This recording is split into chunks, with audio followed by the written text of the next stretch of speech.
রেখু পেটু ঘর থেকে আজকে আপনাদের জন্য নিয়ে এসেছি একটা ছোট্ট ভিডিও। আর নিয়ে এসেছি পাট শাক। আপনারা তো অনেকভাবে রান্না করে দেখেন, অনেক রকম করে। আজকে আমি যেভাবে রান্না করছি আপনারা দেখুন কীভাবে আমি রান্না করছি। এখানে মুসুরি ডাল নিয়ে নিয়েছি, ধুয়ে রেখেছি। পাট শাক, মুসুরি ডালটাও ধুয়ে রেখেছি। এখানে কাঁচা লঙ্কা, টমেটো, পেঁয়াজ কুচিয়ে রেখেছি। এবার আমি কীভাবে রান্না করবো সেটা আপনারা দেখুন।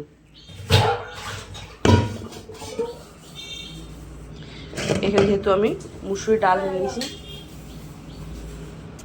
মুসুরি ডালটা ধুয়ে রেখেছি। এর মধ্যে আমি ধুয়ে রাখা পাটের শাকগুলো দিয়ে দেবো।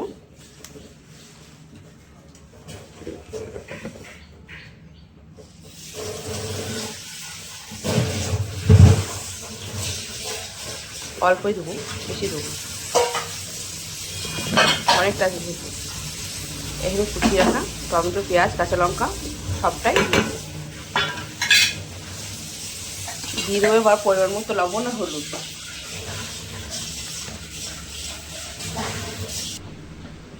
এর মধ্যে আমি দিয়ে দেবো পরিমাণ মতো হলুদ গুঁড়ো,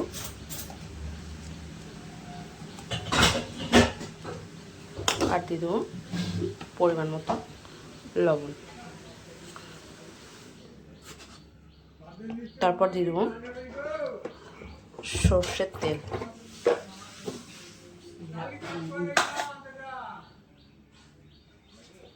সর্ষের তেল দিয়ে দেবো পরিমাণ মতো। এবার ভালো করে হাতের মধ্যে দিয়ে সাহায্য নিয়ে ভালো করে মেখে নেব।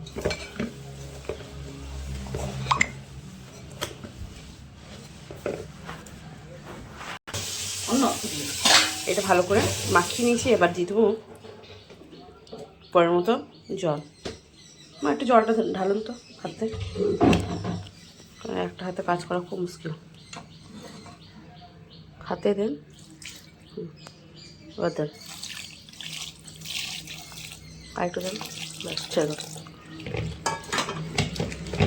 এবার চাপা দিয়ে এটা চাপিয়ে দিতে হবে চুলার মধ্যে।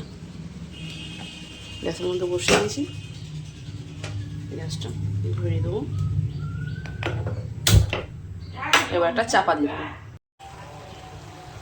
এরকম এরকম করে পাবে। আমার এইটা রেডি হয়ে গেছে। এবার আমি ফড়নটা রেডি করব। আমি একটা ফ্রাই প্যান বসিয়ে নিয়েছি, তেলটা গরম হতে দিয়েছি।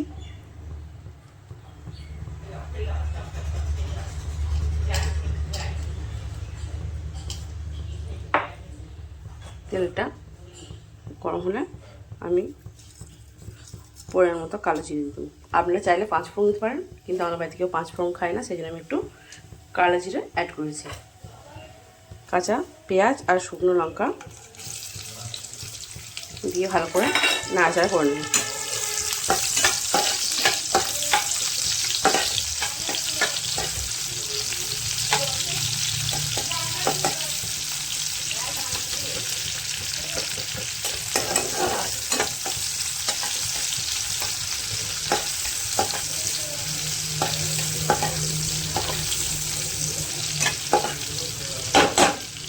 একটু ভাজা ভাজা হয়ে থাক। যখনই দেখবেন এরকম ব্রাউন ব্রাউন ভাজা হয়ে গিয়েছে, তখনই এই যে সেদ্ধ করা যে মুসুরি ডালের সাথে পাট শাকটা এর মধ্যে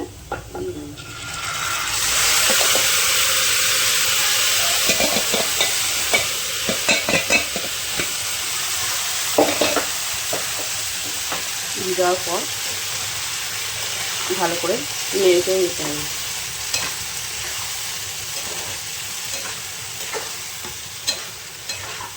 গরম ভাতের সাথে পরিবেশন করে একবার দেখুন, আশা করি আপনাদের খুবই ভালো লাগবে। এরকম রেসিপি যদি আপনারা পেতে চান তো অবশ্যই আমার চ্যানেলটা সাবস্ক্রাইব করে দেন, লাইক কমেন্ট ও শেয়ার করে দেন। আর এরকম ভিডিও দেখার জন্য আমাকে শেয়ার করে দেন। এরকমভাবে রান্না করুন, অবশ্যই ভালো লাগবে। গরম ভাতের সাথে পরিবেশন করুন, আর কিচ্ছু লাগবে না।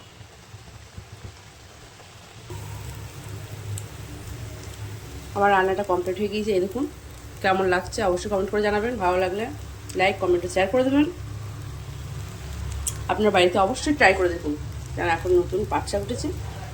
আশা করি আপনাদের ভালো লাগবে। একই ঘিনি রান্না মানে বিভিন্ন রকম রান্না করে দেখুন, আশা করি খুব সুন্দর লাগবে। টাটা।